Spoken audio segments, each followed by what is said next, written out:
Shalom saudara, kita berjumpa kembali dalam Renungan Harian GPKS Pangkal Pinang edisi Senin 14 Agustus 2023 bersama saya Guru Injil Filemon. Kita akan memasuki episode yang ke-39 dari pembahasan Injil Matius. Nah, saudara, minggu lalu kita sudah mengakhiri seri dari membahas doa Bapa kami, doa yang Tuhan Yesus ajarkan. Dan episode kali ini saudara, saya ingin kita membahas memang masih dari Injil Matius dan berkaitan dengan doa Bapa kami, berkaitan dengan doa secara umum.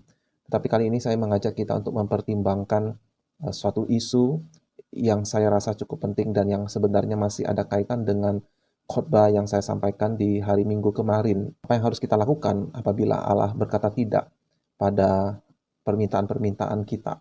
Dan seperti saudara ikuti kebaktian kemarin, materi saya sudah cukup panjang dan cukup padat, sehingga saya tidak memasukkan topik ini. Dan saya putuskan untuk membagikannya dalam renungan hari ini, saudara. Artikel ini adalah bersumber dari seorang penulis bernama Greg Morse, dan dia dalam artikel itu menunjukkan kepada saya, dan saya ingin bagikan kepada saudara, bagaimana dia bergumul mengenai doa, sebuah permasalahan tentang pemahaman tentang doa yang dia gumuli karena dia membaca dan mencoba memahami pemikiran dari seorang hamba Tuhan yang sudah meninggal dari Inggris yang bernama C.S. Lewis. Oleh sebab itu saya ingin membagikan topik ini dan saya mengajak kita juga untuk menggumulinya bersama.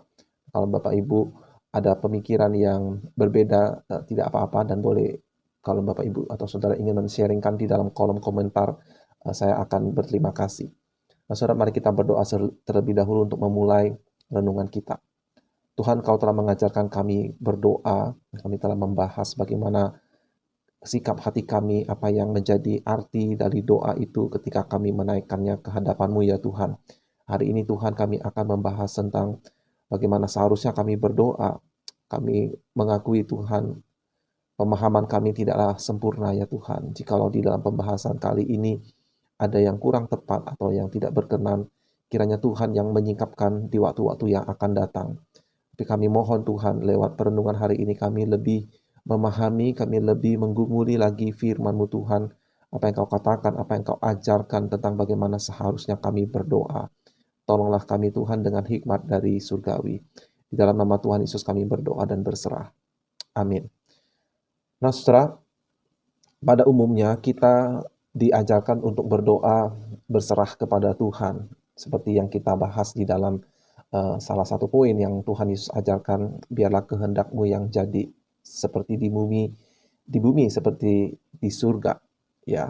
Dan kita meletakkan respek kepada Tuhan sebagai Allah, sebagai pencipta, sebagai pemelihara, Allah yang berdaulat. Adalah sebuah pola yang memang sebaiknya dan seharusnya demikian, saudara. Tidak ada keberatan. Tetapi kemudian C.S. Lewis ini menggumuli ayat-ayat lain di dalam Alkitab dan dia merasakan ada sebuah ketegangan di situ, di dalam dirinya, untuk dia mencoba memahami dan mencoba untuk mengharmoniskan ayat-ayat tersebut, dan itulah yang ingin saya ajak kita gumulkan bersama, saudara. Nah, C.S. Lewis kemudian memberi nama, memberi istilah untuk memudahkan kita membedakan pola yang tadi itu, pola sebagai pola A, yaitu cara berdoa biarlah kehendak-Mu, kehendak Allah yang jadi. Sebuah doa yang dipenuhi rasa hormat, doa kita yang tahu diri posisi kita sebagai ciptaan. Kita membawa permintaan-permintaan kita kepada Allah, Bapa yang Maha Bijak, dan menyerahkan doa itu di kakinya untuk Dia jawab seturut dengan kehendaknya yang terbaik. Kita mempercayakan diri dan kita memberikan keleluasaan kepada Allah untuk menjawab sesuai dengan hikmat-Nya. Di dalam doa Bapa kami, datanglah kerajaan-Mu, jadilah kehendak-Mu, ya. Lalu di dalam contoh yang Tuhan Yesus berikan ketika Dia berdoa di Taman Getsemani, bukan kehendak-Ku, melainkan kehendak-Mu lah yang terjadi. Tuhan Yesus juga mengajarkan bahwa Bapa di surga akan memberikan yang baik setiap kali kita meminta kepadanya. Dan seringkali kita tidak tahu persis seperti apa yang kita minta itu. Bisa saja kita pikir kita meminta roti, tetapi sebetulnya itu ular, dan Allah menolaknya dan Dia memberikan apa yang baik, yaitu roti yang sebenarnya bagi kita. Sejauh ini semuanya baik, ya. Tetapi kemudian muncul permasalahan karena ada ayat-ayat di firman Tuhan yang kemudian C.S. Lewis beri label sebagai pola B, yaitu pola doa, minta apa saja yang kau kehendaki. Bukankah doa seperti ini ada sebagian orang Kristen di teologi-teologi tertentu menyukainya? Saya tidak mendukung pandangan seperti itu, tapi tujuan saya adalah untuk kita mencoba menggumuli kembali makna ini, makna dari ayat-ayat ini, yaitu doa yang sepertinya menunjukkan doa kita itu memerlukan iman. Barulah sebenarnya doa itu akan diberikan oleh Allah. Apa saja yang kamu minta dan doakan. Doa yang tanda petik sempurna. Dikatakan di dalam Markus 11 ayat 24, percayalah bahwa kamu telah menerimanya, maka hal itu akan diberikan kepadamu.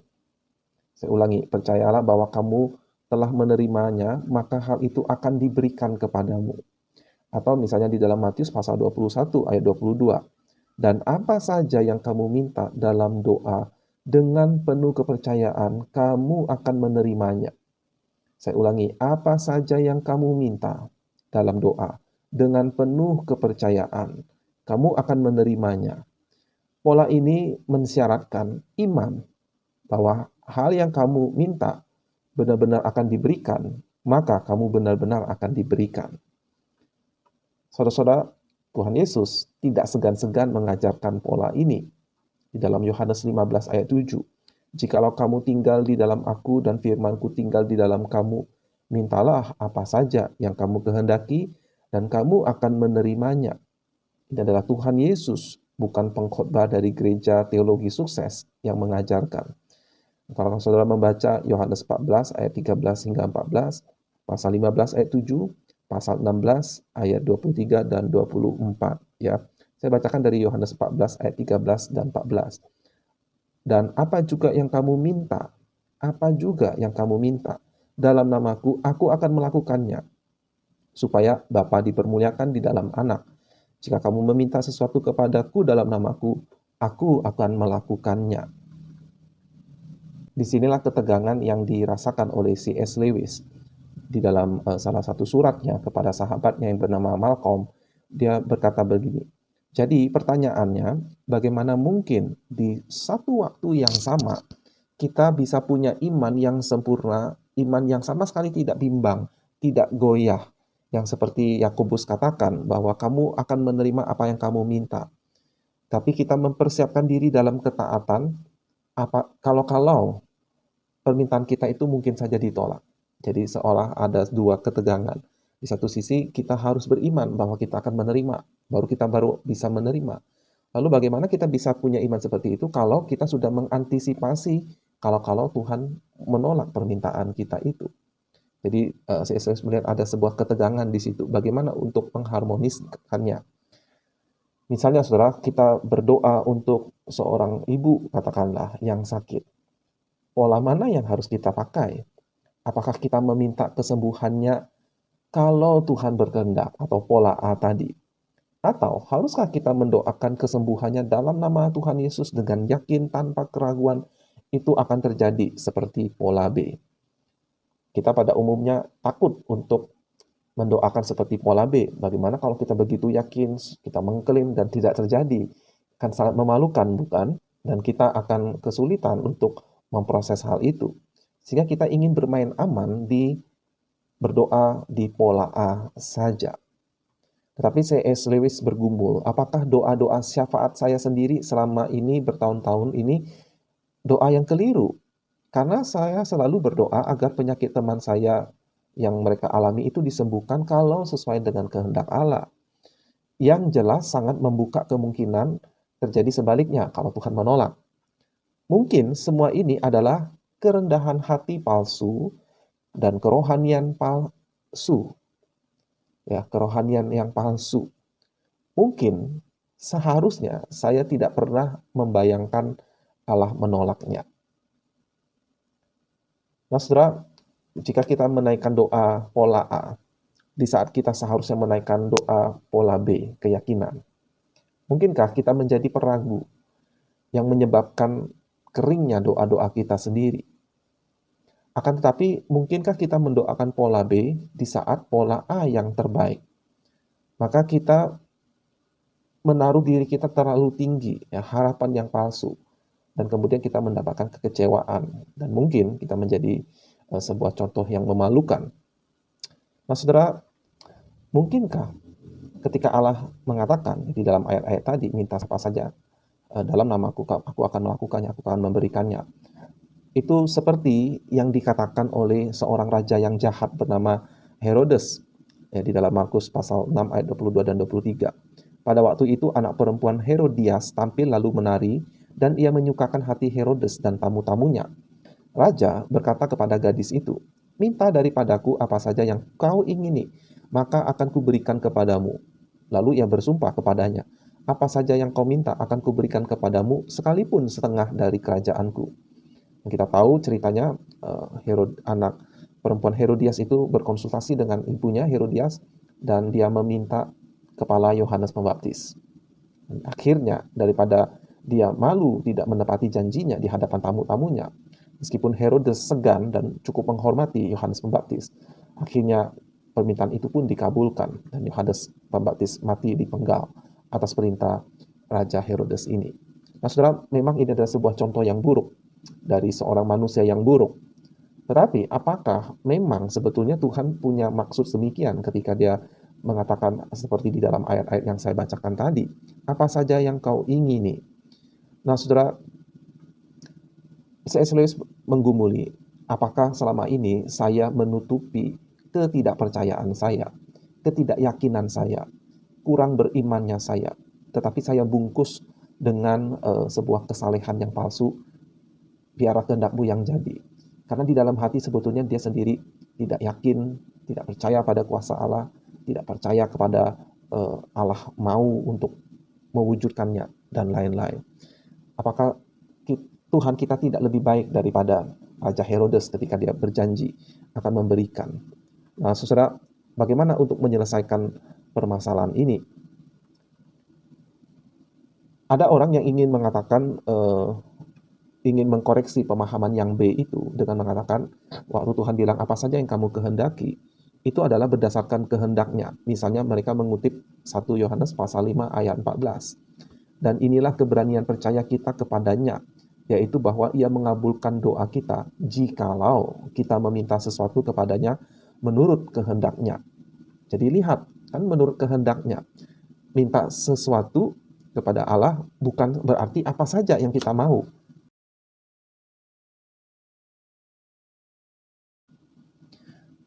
Bukan misalnya saya minta sebuah mobil baru, atau saya minta pasangan Kristen, atau saya minta pertobatan anak saya ingin pertobatan persahabatan saya, lalu kita beriman untuk menerimanya.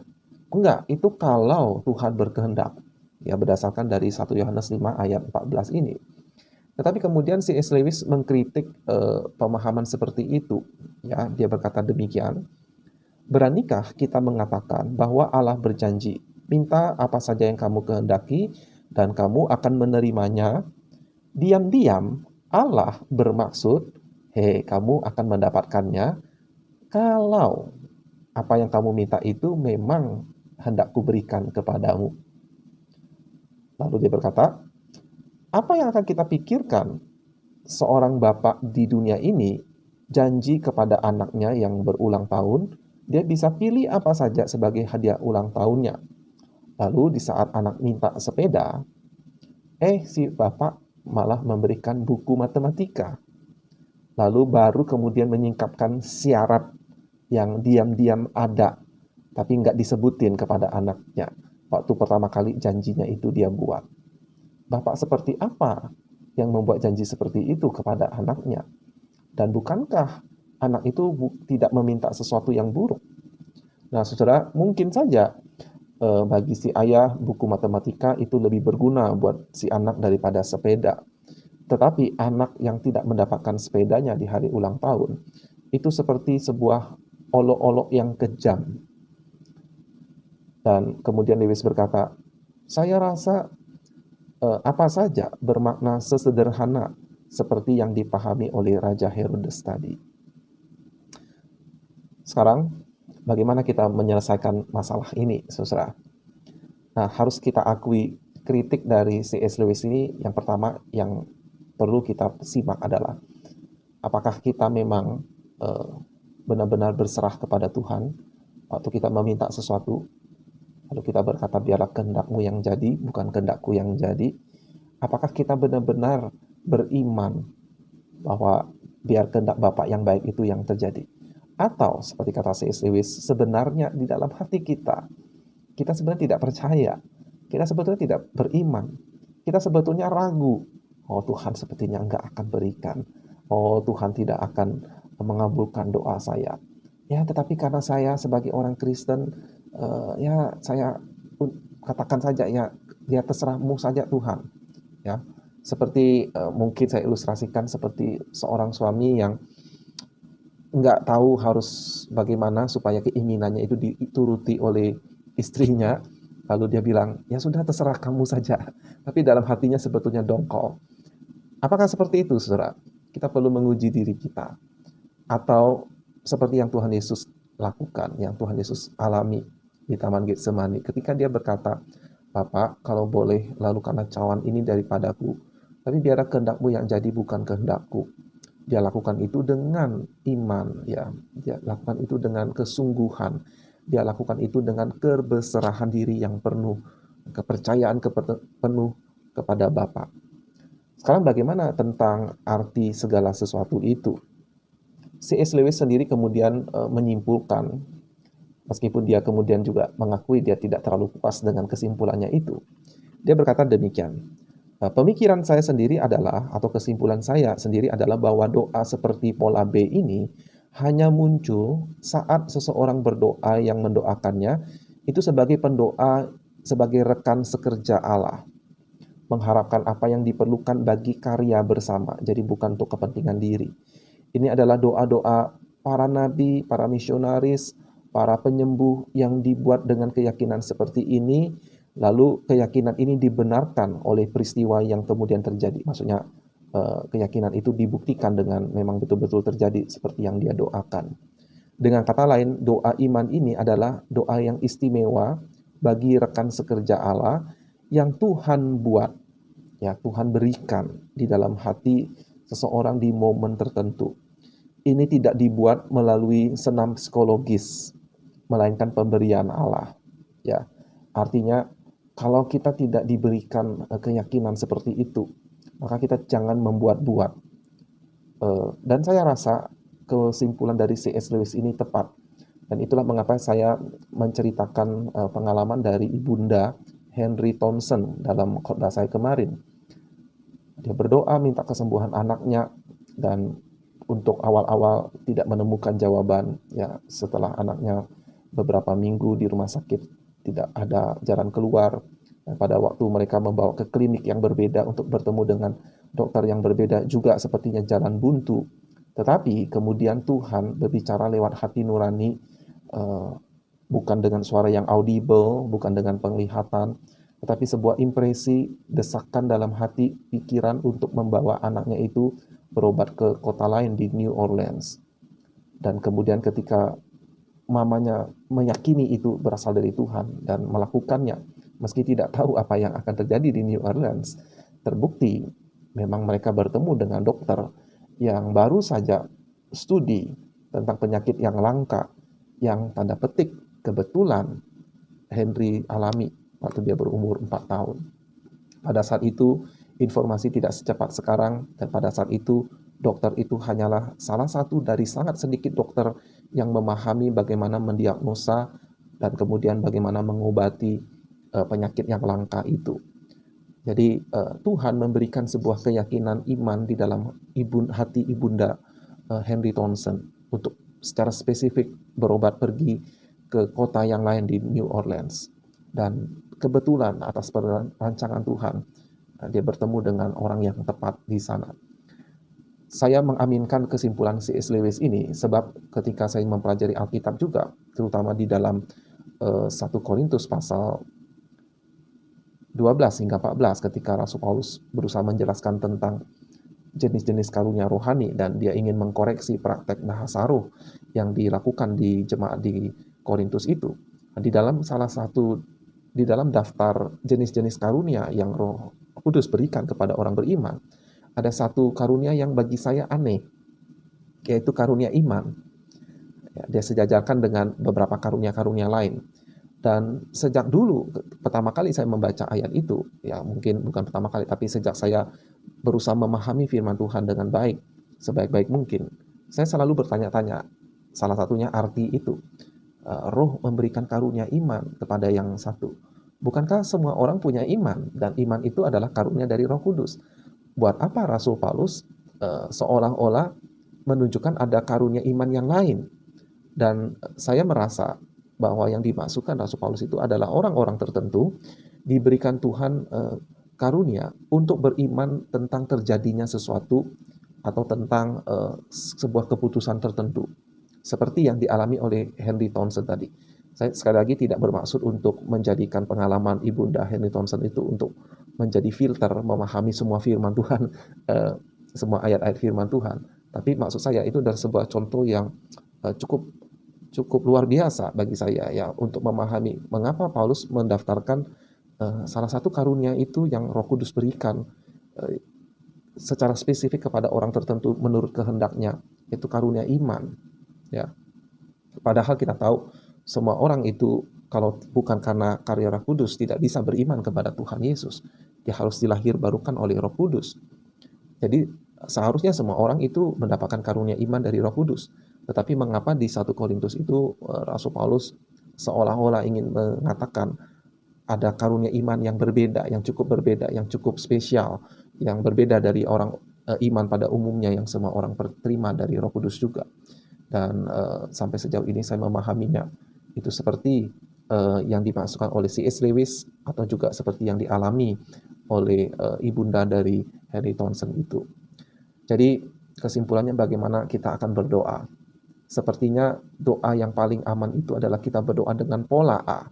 Sampai kalau Tuhan memberikan kita sebuah keyakinan, sebuah impresi yang kuat dari hati nurani, dari kedekatan kita dengan Tuhan, dari keberserahan kita kepada Tuhan, mungkin bahkan dalam keputusasaan kita, Tuhan memberikan sebuah arahan, sebuah petunjuk, dan itu benar-benar dibuktikan dengan apa yang terjadi kemudian, ya, bahwa apa yang kita yakini itu benar-benar terjadi.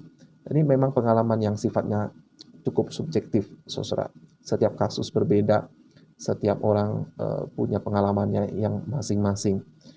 Tapi saya juga melihat bagaimana seorang seperti Rasul Paulus pun sebelumnya di awal pelayanannya dia diberikan Tuhan begitu luar biasa kuasa untuk menyembuhkan, dia digigit oleh ular yang beracun dan dia tidak kenapa-kenapa.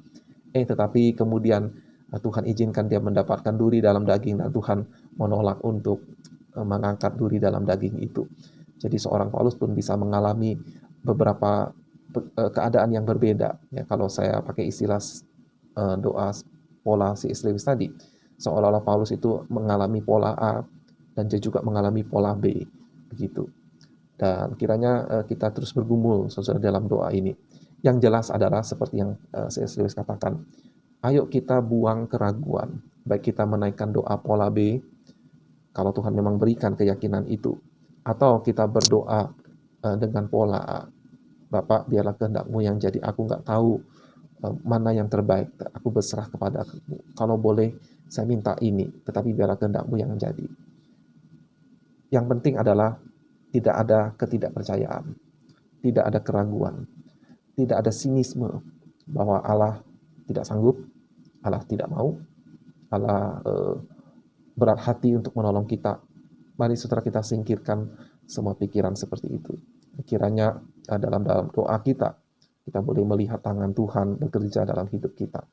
Kiranya Tuhan memberkati saudara-saudara untuk memahami, mari kita bergumul bersama-sama dalam hidup ini, menjalani hidup ini sesuai dengan kehendak Tuhan. Sampai jumpa di episode berikutnya, Tuhan Yesus memberkati.